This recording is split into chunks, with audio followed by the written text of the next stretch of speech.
नमस्कार। स्वागत है आप सभी दर्शकों का इनसे मिलिए कार्यक्रम में। दर्शकों, इनसे मिलिए में आज जिनसे हम आपकी मुलाकात करवाएंगे उनके बारे में इससे पहले कि हम उनसे जानें, मैं आप लोगों के सामने एक छोटा सा हिंट देता हूं, आप लोगों को एक छोटा सा क्लू देता हूं। हमारे बड़े बुजुर्ग कह गए हैं कि संसार में सर्वाधिक 3 महत्वपूर्ण जरूरतें हमारी जो हैं वो हैं रोटी, कपड़ा और मकान। इसमें भी पहली जरूरत है रोटी। और रोटी पकाना न सिर्फ एक काम है बल्कि एक कला है। सारी दुनिया में भोजन को पकाना, भोजन को खाना अपने आप में एक कला है और बहुत ज्यादा पूछी जाने वाली, समझी जाने वाली कला है। आप लोगों ने सही अंदाजा लगाया है। आज की हमारी जो शख्सियत है, जो शख्स हैं जिनसे हम आपकी मुलाकात करवाने वाले हैं, वो इस भोजन के क्षेत्र से जुड़े हुए हैं। सबसे पहले मैं आपसे उनका परिचय करवाता हूं। इनसे मिलिए में बहुत बहुत स्वागत है श्री सुरेश रतुड़ी जी का। बहुत बहुत स्वागत है रतुड़ी साहब। नमस्कार सर। दर्शकों, सुरेश रतुड़ी साहब एक शेफ हैं, खाना पकाने में महारत रखते हैं, बहुत लंबा अनुभव रखते हैं, लगभग पिछले 30-35 साल से इस काम में हैं। आपने बहुत सारे दुनिया भर के नामचीन होटलों में और संस्थानों में काम किया है। हम सुरेश रतुड़ी साहब से विस्तार से, तफसील से बातचीत करेंगे और इनकी जीवन यात्रा के बारे में जानेंगे। और सबसे पहले और सबसे जरूरी बात ये जानेंगे कि इनकी उंगलियों में कैसा जादू है कि इनके हाथ का खाना बना खाकर लोग इनकी वाहवाही कर उठते हैं। रतुड़ी साहब, एक बार फिर से स्वागत है इनसे मिलिए में। रतुड़ी साहब, आप अपने बारे में कुछ बताएं। आप कहाँ से हैं और कितने समय से इस क्षेत्र से जुड़े हुए हैं? सर, मैं बेसिकली उत्तराखंड ऋषिकेश से हूँ। अच्छा। टिहरी हमारा पुरातन गांव है जहाँ पे मैं पैदा हुआ। फिर वहाँ से मैं 1988 में मैं घर से निकला और पंजाब की गलियों से होते हुए, अच्छा, और पूरा हिंदुस्तान विदेश घूमने के बाद आज आप लोगों से मुलाकात हुई है। बहुत बढ़िया, बहुत बढ़िया। आपने उत्तराखंड कहा, आपने कहा ऋषिकेश, तो उत्तराखंड तो देवभूमि कही जाती है। जी जी। तो रतुड़ी साहब ये बताएं कि क्या उस देवभूमि से होने का आपके इस खाना पकाने की कला से कोई संबंध है? बहुत संबंध है साहब। हम जब बचपन में जड़ी बूटियों से हमने शुरू किया इंग्रेडिएंट्स बनाना, हमारे दादा लोग कैसे खाना खाते थे, कैसे हम गांव के लोग मिलके 4 बुजुर्ग लोग खाना बनाते थे और 100 लोग बैठ के खाते थे। अच्छा। तो वो जो मजा था और वो जो चटकारे मिलते थे सर, हाँ। वो न भुलाने लायक थे। अच्छा। और वो जिंदगी में ऐसी छाप पड़ी कि हम बोले दुनिया को यही सब देंगे हम, प्यार और खुशी और खाना। बिल्कुल सही कहा रतुड़ी साहब। ऐसा कहा जाता है कि अगर किसी के दिल में उतरना हो तो उसके पेट के जरिए रास्ता जाता है। अंग्रेजी की बहुत पुरानी कहावत है और आपने भी कहकर इस पर मोहर लगा दिया, आपने इसको पुख्ता कर दिया।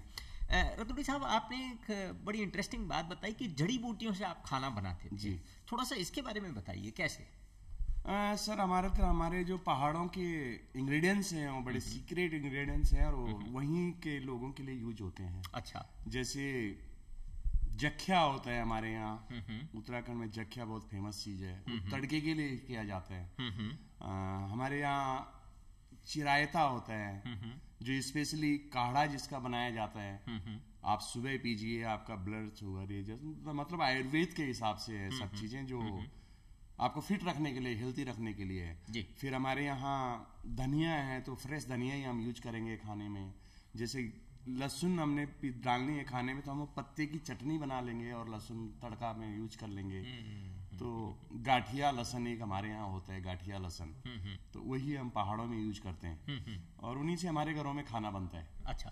तो रतुड़ी साहब, क्या ये जो जड़ी बूटियों की जानकारी थी, ये जो पंगत में बैठ के बहुत सारे लोगों के साथ खाना था, इसको क्या आप अपने प्रोफेशन में, अपनी होटल लाइन में, अपने किचन में इसको इस्तेमाल कर पाए कभी? जी, मैं हमेशा इन चीजों के लिए बहुत उत्सुक रहा हूं और अभी जैसे मैं अभी राजस्थान में हूं तो मैं राजस्थान के घर घर में जाके अपने बड़े लोगों के माता पिता से मिलके और उनसे जो आशीर्वाद प्राप्त होता है, वो जो इंग्रेडिएंट्स यहाँ के मुझे मिलते हैं, वो मैं अपने ग्राहकों तक पहुंचा देता हूँ। खाना उन्हें खिला देता हूँ मैं। अच्छा, तो ये बताएं रतुड़ी साहब, आपने कहा कि 1988 में 1988 में आप उत्तराखंड से निकले जी। तो फिर आपकी यात्रा कहाँ गई?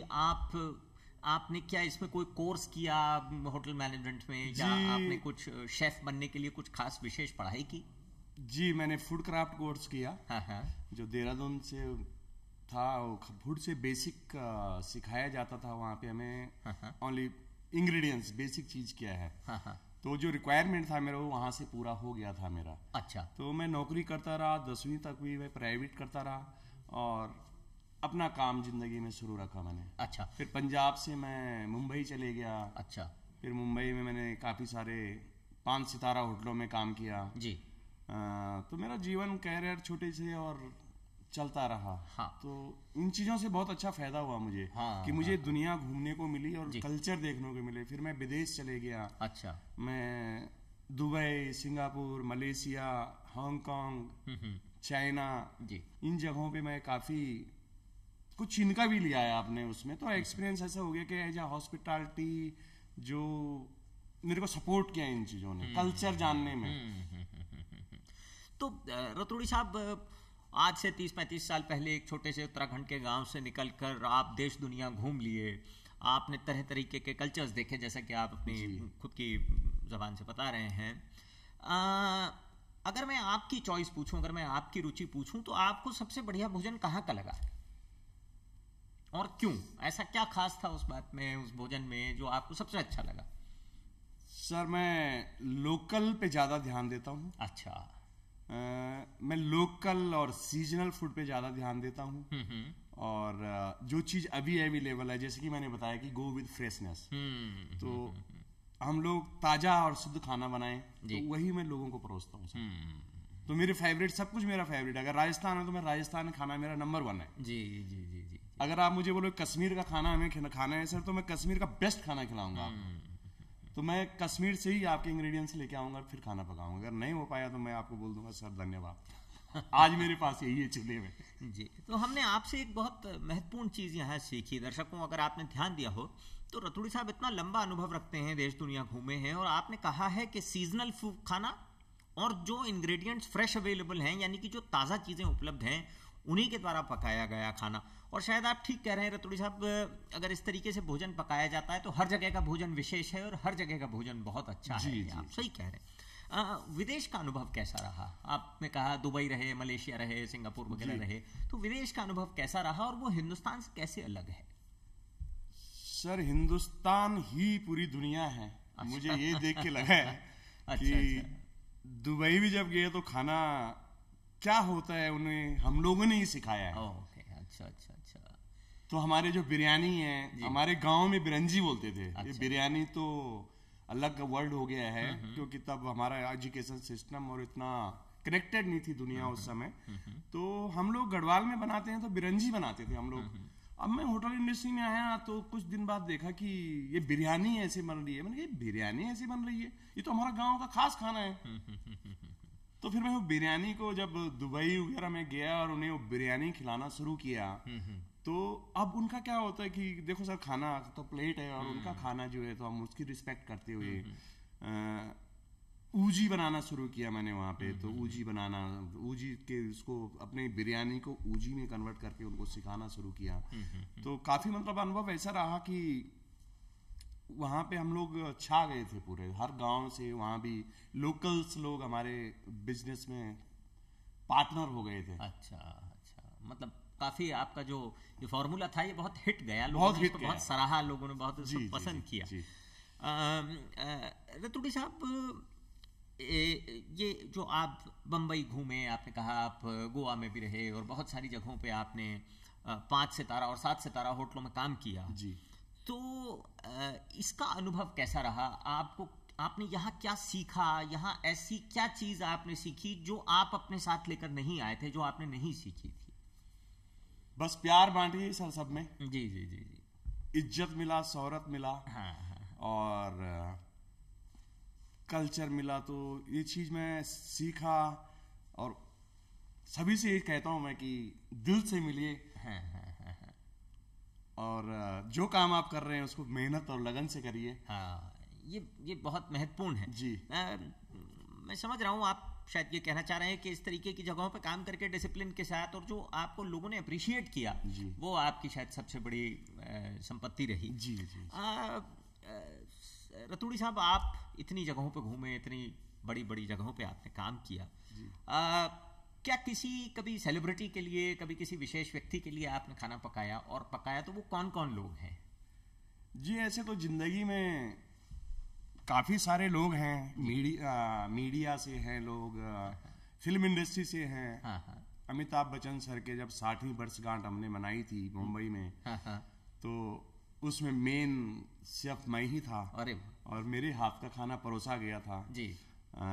फिर मैंने सुनील शेट्टी जी के लिए खाना पकाया है, उन्हें अक्षय कुमार जी के लिए खाना पकाया है मैंने, जो उन्होंने आके अप्रिशिएट भी किया है। हाँ, क्योंकि वो तो खुद एक शेफ रहे हैं। अक्षय कुमार जो बॉलीवुड के बहुत मशहूर, हिंदी फिल्म इंडस्ट्री माफ कीजिएगा, के बहुत मशहूर कलाकार हैं, उन्होंने खुद अपना एक बहुत लंबा समय जो है रसोइये के रूप में, खाना पकाने वाले के रूप में गुजारा है। तो मेरे ख्याल में वो जितना आपको अप्रिशिएट कर पाए होंगे, शायद बाकी लोग उतना नहीं। हाँ, ये तो बड़ा सौभाग्य प्राप्त हुआ जी। और ये माता रानी की कृपा रही है, और ये लोगों का इतना उदार स्वभाव रहा है कि खाने के भी शौकीन है लोग। जी बिल्कुल है। तो सब ये हिंदी फिल्म इंडस्ट्री के लोग रहे, अमिताभ बच्चन साहब हुए, अक्षय कुमार हुए, सुनील शेट्टी। इसके अलावा किसके लिए? इसके अलावा मैंने एक बारी मध्य प्रदेश में काम करने का मौका मिला, तो वहाँ मोदी साहब के लिए खाना बनाने का अवसर मिला। अच्छा, भारत के प्रधानमंत्री श्री नरेंद्र मोदी।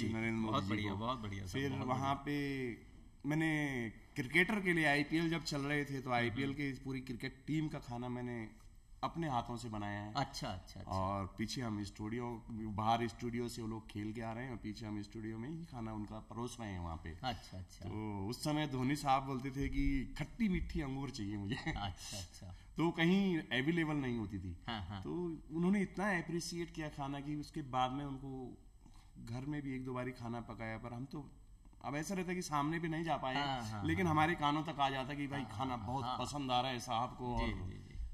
नहीं, ये अपने आप में ही देखिए, अगर आपके हाथों में वो स्वाद या वो जादू नहीं होगा, तो लंबे समय तक एक करियर आदमी नहीं चला सकता। ये तो जाहिर सी बात है। और दूसरा, जैसा कि आप खुद कह रहे हैं कि अक्षय कुमार जैसे एक समझदार और दुनिया घूमे हुए आदमी ने अगर आपका खाना अप्रिशिएट किया है, अगर उसकी तारीफ की है, तो कहीं कुछ बात जरूर होगी।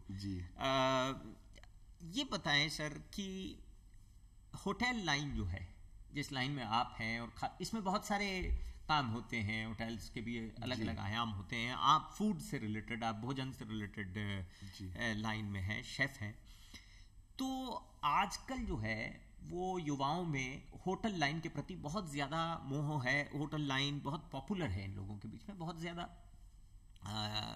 यंगस्टर्स इसमें जाना चाहते हैं। तो आप उनके लिए क्या संदेश देंगे? उन्हें क्या करना चाहिए, क्या नहीं करना चाहिए? थोड़ा सा ये बताइए। सर, वो लोग इंडियन खाने पे ही ज़्यादा फोकस करें। वैसे तो एज ए शेफ पूरी दुनिया का खाना हमें आना चाहिए।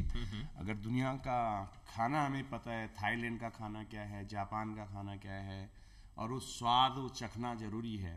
तो मैं उनको ये तो बोलूँगा कि जब आप ट्रेनिंग में हो या अपनी ट्रेनिंग के थ्रू जा रहे हो, तो खाने को, हर खाने को, स्वाद को मज़े लें। वो ये ना देखें कि ये नॉन वेजिटेरियन है, मांसाहारी भोजन है या शाकाहारी भोजन है, तो वो दिमाग से निकाल दें। अगर उनको शेफ बनना है, तो उनको सब कुछ दुनिया में जो चीज जिसकी प्लेट में है, वो पहले उन्हें खाना चाहिए, फिर दूसरे को खिलाना पड़ेगा। बिल्कुल। तो आप पहले तो सबरी बन जाइए। तो सबरी, हम ऐसे सबरी हैं कि हमारी थाली में बेरी बेर नहीं है, सब कुछ है हमारे पास भंडारा। तो सब टेस्ट करें, चखें, और अपने को गाइड करें, अपने बॉसेस से पूछें कि ये चीज मैं कैसे दुरुस्त कर सकता हूँ।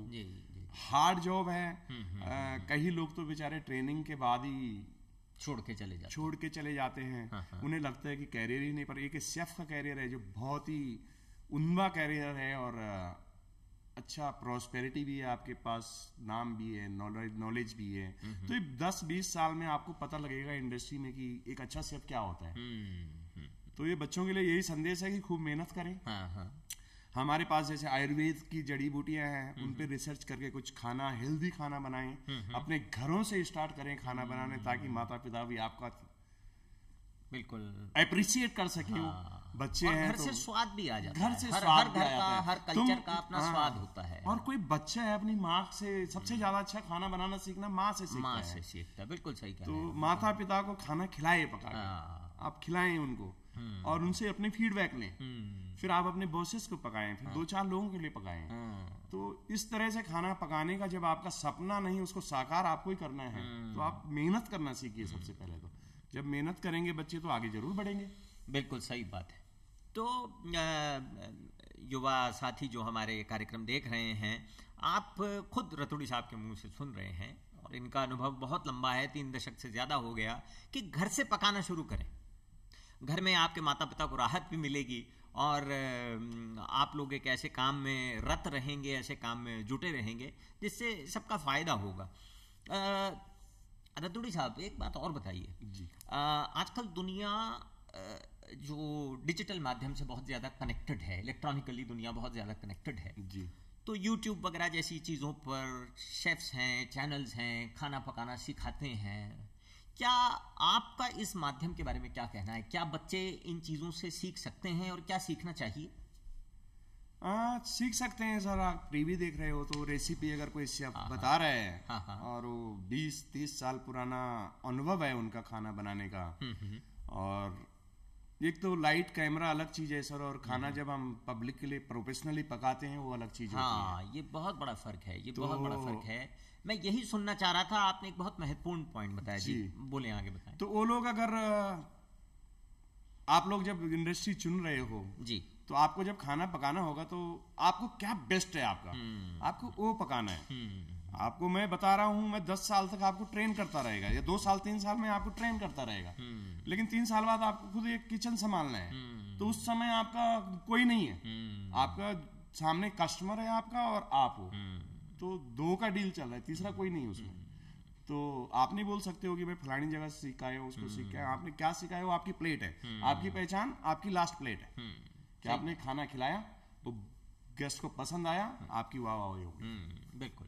तो आप मतलब कम शब्दों में जो रतुड़ी साहब ने कहा है वो बहुत ध्यान देने योग्य बात है कि आप डिजिटल माध्यम से सीख तो सकते हैं, लेकिन फील्ड में उतरना, किचन में जाना, काम करना, अपने हाथ से पकाना और गेस्ट को जो है वो संतुष्ट करके भेजना, ये एक अलग चीज़ है। इस पर अलग तरीके से आप लोगों को, युवाओं को काम करना चाहिए। रतुड़ी साहब, आपको यहाँ राजस्थान में कितना समय हुआ है? सर राजस्थान में मेरे को 4 साल हो गए हैं। 4 साल काफी राजस्थान के गांव घर घूम रहा हूं मैं। अच्छा। काफी जाने वाले और चाहने वाले लोग हैं हमारे। अच्छा। गुज्जर समाज के साथ रहा हूँ और उनके खाने अलग हैं, तो उनके भी थोड़ा खाने लाया हूँ अपनी जिंदगी में, और भर दिया है मेरे दिल में मैंने कि मुझे प्यार हो गया इस धरती से भी। अब तो ऐसे लगने लगा है कि मैं यही पैदा हुआ हूँ। अच्छा, ये जुड़ाव है, ये जुड़ाव हो गया है। तो यहाँ पे खाना जो है उसकी क्या खास बात लगती है आपको? यहाँ का खाना बाकी देश के खानों से किस तरीके से भिन्न है, अलग है? सर इसको मैं फिर आप गौर करना है इस बात की, इसको मैं फिर अपने गढ़वाल से जोड़ूंगा। अच्छा। क्योंकि हम लोग भी सीजनल खाते हैं, फ्रेश खाते हैं, और यहाँ के लोग भी ऐसे ही हैं। अच्छा। तो यहाँ के लोगों को जो बाजरे की रोटी है वो हर कोई नहीं दुनिया में बना सकता है। अच्छा। वो यहीं पे मिलेगी आपको। अच्छा। अगर बाजरे की रोटी आपको अपने घर में बनानी है तो आपको तरीका नहीं होगा उसको कैसे बनाना है, तो उसके लिए सीखना पड़ेगा आपको। तो ये चीज हम यहाँ पे सिखा रहे हैं लोगों को, उनको बता रहे हैं कि ये खाना बहुत बढ़िया है आपकी सेहत के लिए। आपको धूप है, गर्मी है, तो आप किस समय पे क्या खाना खाएंगे वो हम बिल्कुल सही बात ज्ञान लेके बड़े बुजुर्गों से, और हमें भी उसको पास करना है जी। तो मैं यही लोगों को बोलता हूँ, जो भी मेरे आजू बाजू में लोग रहते हैं, कि ये चीज खाइए, ये बढ़िया है जी। और यहाँ के खाने जितने मजबूत और ताकतवर हैं वो भी, उसका भी कोई जवाब नहीं है दुनिया में। अच्छा, बहुत बढ़िया। रतुड़ी साहब, आप इतने तरीके के लोगों को सर्व करते हैं, इतने तरीके की जगहों पर आप जाते हैं जी। तो जो खाना होता है, आपने 2-3 बार बातचीत में कहा कि जड़ी बूटियों का खाना है, आयुर्वेद में हमारे लिखा है, तो क्या आपने कभी वो प्रयोग अपने खाने में किया? आपने कभी कोई जड़ी बूटी से मिक्स खाना बनाया या कुछ ऐसी चीज बनाई जो लोगों को, अपने खाने वालों को परोसी और वो बहुत जी? ऐसा सौभाग्य तो मैं अपने आप को ही दूंगा कि मैं अपना खाना खुद बनाता हूँ। अच्छा, तो अभी आपको क्या खाना है वो मैं आपको नहीं समझा सकता हूँ, आपका खाना आपको चुनना है। नहीं, पर क्या खाने में कभी आपने जड़ी बूटियां डाल जी जरूर जरूर जरूर जरूर किए हैं मैंने। एक गढ़वाली एक गोश्त बनता है जो हम लोग मीट पकाते हैं, उसमें हम लोग उसके हल्का करने के लिए जैसे पुदीना डाल देते हैं, थोड़ा जिंजर डाल देते हैं, उसमें हल्का सा अश्वगंधा डाल देते हैं, और उसमें मूसली के फूल आते हैं हमारे यहाँ एक, तो लोग चाय पी रहे हैं उसकी मूसली की चाय, तो हम लोग बचपन में वही पीते थे, उसको डाल देते हैं। तो उससे क्या होता है कि आपकी बॉडी में जो है डाइजेशन सिस्टम आपका हमेशा स्ट्रांग रहेगा। तो मैं परोसता हूँ लोगों को खाने में, मैं बोल देता हूँ लोगों को ये अलग कार्ड में आपके लिए स्पेशल खाना बना रहा हूँ, ये खाने से आपको ये होगा, बहुत बढ़िया रहेगा। आप 4 घंटे मेरा खाना खाइए, 4 घंटे तक आपको ऐसे लगेगा कि क्या खाया मैंने, आप बोलोगे थोड़ा और खाना है मुझे, तो वो एक अच्छी चीज़ है। हाँ, तो आप की बात से ये समझ आता है कि वही जो आपने युवाओं को सलाह दी कि अपने घर के किचन से शुरू करें, तो आपका भी जो घर का किचन था, गढ़वाल था, जो आपका गांव था, वहां पे जो आपने खाना पकाना सीखा, वो शायद लंबी परंपरा आज तक आपके साथ चली आ रही है। जी, चली आ रही है। जी, रतुड़ी साहब, आप आने वाला समय किस तरीके का देखते हैं? आप उसमें कैसे प्रयोग करना चाहेंगे, और क्या है आपकी कोई हसरत, आपकी कोई विश है जो आप फूड में एक्सपेरिमेंट करना चाहेंगे? कुछ ऐसा आपके दिमाग में है? हाँ जरूर है सर, देखते हैं ऊपर वाले ने चाहा तो मैं अपना एक बिजनेस शुरू करना चाहूँगा जिसमें मैं एक किचन खोलूँगा अपना जी, और वहाँ पे अपने युवा भाइयों को साथ में लेके। उस किचन की खास डिश क्या होगी रतुड़ी साहब? आपकी chef special, Suresh Raturi special जो है आपके उस किचन में, सबसे ज्यादा आप किस चीज को रेकमेंड करेंगे? मैं वेजिटेरियन और वेगन फूड को ज्यादा, उसमें कौन सी डिश अहमियत दूंगा, आपकी पसंद की उसमें मैं जैसे कढ़ाई सब्जी बनाऊंगा। अच्छा, मैं गढ़वाल का एक पतिऊड़ बनता है हमारा जी, जो सीजनल है जी, वो पतिऊड़ बनाऊंगा। और ऐसे मतलब लोकल खाने, कुछ हिमाचल के खाने में उठाऊंगा जी, कुछ मैं नेपाली खाने रखूंगा, कुछ मैं अभी इंडिया का तो सब कुछ देख लिया है मैंने, पर द बेस्ट मेरा फोकस जो रहेगा वो अब उत्तराखंड की ही तरफ रहेगा। जी, ये पहाड़ी खाना क्या होता है उसकी तरफ मेरा ध्यान रहेगा। उन पहाड़ और उन वादियों में जो खाना चलता है उसी की तरफ रहेगा जी। हाँ, कोई कहता है कि ये भी खाना है सुरेश साहब, तो सबकी चॉइस का, सबकी पसंद का वो किचन मैं खोल के रखूंगा जी। पर आपकी पसंद, आपका पहाड़ी भोजन रहेगा जी, और वो जो प्रकृति से जुड़ा हुआ खाना है जिसमें शाक भाजी, फूल पत्तियां हैं, और इस तरीके का भोजन रहेगा जी जी। रतुड़ी साहब, आपने बिरयानी के बारे में बात की, आपने उसका कोई अपने गांव का बिंदिया नहीं, क्या बिरंजी आपने नाम लिया था। वो बिरंजी जो है वो और जो हमारी पारंपरिक बिरयानी है उसमें क्या फर्क है? सर बिरंजी जो है वो टहरी, जैसे देहरादून की आपने सुनी होगी, देहरादून की टहरी ज्यादा पसंद है, फेमस है। बिरयानी जब ये लोग पुराने कुछ लोग आए हैं, हैदराबाद के नवाब रहे हैं, लखनऊ के नवाब रहे हैं जी, तो इनके घरों का बिरयानी जो थी नवाब लोगों की जी, तो ये ट्रांसपोर्टेशन होती रही हैदराबाद लखनऊ। वो बिरयानी में जो केवड़ा, इतर, ये सब डाला तो बिरयानी हो गया। बट अगर उसको दूसरे तरीके से जब मैंने उसको रिफाइन किया कि अपना बिरंजी क्या होता है और बिरयानी क्या होता है, तो अलग चीज उभर के आई है जी। और शायद जिन लोगों ने हमारे हाथ की बिरयानी खाई होगी वो याद भी रखते होंगे जी, और हमने उनको दोनों चीज खिलाई है जी, तो उन्हें पता लगा है लोगों को कि क्या फर्क है एक्चुअली। तो कुछ सेक्रेट रहते हैं सर इंग्रेडिएंट्स भी कि जो, हाँ बिल्कुल है, वो तो शेफ स्पेशल बनता ही तब है जब उसमें कुछ सीक्रेट इंग्रेडिएंट्स हो, जो कि दादी की टोकरी और माँ की टोकरी सिर्फ बच्चों के लिए होती है, और ऐसे बस सबके लिए अभी जो प्यार, प्रेम और मोहब्बत है वो बस कस्टमर के लिए ही है जी। बिल्कुल। आपने अपनी बातचीत के दौरान कई दफा ये जिक्र किया है कि आप प्यार चाहते हैं और प्यार बांटते हैं। मेरे ख्याल में रतुड़ी साहब, एक अच्छे बने खाने के सबसे महत्वपूर्ण इंग्रेडिएंट्स में से एक जो है वो तो प्यार है, जो हमें घरों से सही मिलता है, और आपने जिस पर बार बार जोर डाला है जी। हम कार्यक्रम के अंत की ओर बढ़ रहे हैं, आपने यहाँ इतना समय निकाला है, बस मैं आपसे अंतिम प्रश्न के रूप में ये पूछना चाहूँगा रतुड़ी साहब कि जो युवा वर्ग है, जो आने वाली जनरेशन है, जो अभी लड़के लड़कियाँ स्कूल कॉलेज में पढ़ रहे हैं और होटल लाइन में अपना करियर बनाना चाहते हैं, उनको आप एक क्या पीस ऑफ एडवाइस, क्या सलाह देंगे? डटे रहिए आप जी, मेहनत करते रहिए और अपने फोकस पे रहिए। अगर आपने वास्तव में से प्रोफेशन चुना है कि मुझे शेफ बनना है, तो आपको इंतजार करना पड़ेगा, मेहनत के साथ में काफी पसीना बहाना पड़ेगा। बहुत महत्वपूर्ण बात कही है। याद रखिएगा युवाओं, साथियों, दोस्तों, भाइयों बहनों, छोटे भाइयों बहनों, रतूड़ी साहब बहुत लंबा अनुभव रखते हैं, देश दुनिया घूमे हैं और ये बार बार कहते हैं कि आपको लगातार लगे रहना होगा, निरंतरता रखनी होगी और परिश्रम करना होगा। वैसे भी इन दो खूबियों का कोई विकल्प नहीं है, इनका कोई ऑल्टरनेटिव नहीं है। रतूड़ी साहब, आप स्टूडियो में आए, आपने अपनी निजी जिंदगी, अपनी प्रोफेशनल लाइफ यानी अपनी जो काम वाली जिंदगी है उसका अनुभव हमारे साथ बांटा, हमें बहुत सारी लजीज चीज़ों के नाम बताए जिनको सुन के मुंह में पानी आ गया, और अपना अनुभव हमसे बांटा, राजस्थान की मिट्टी के बारे में बहुत सारी चीज़ें बताई।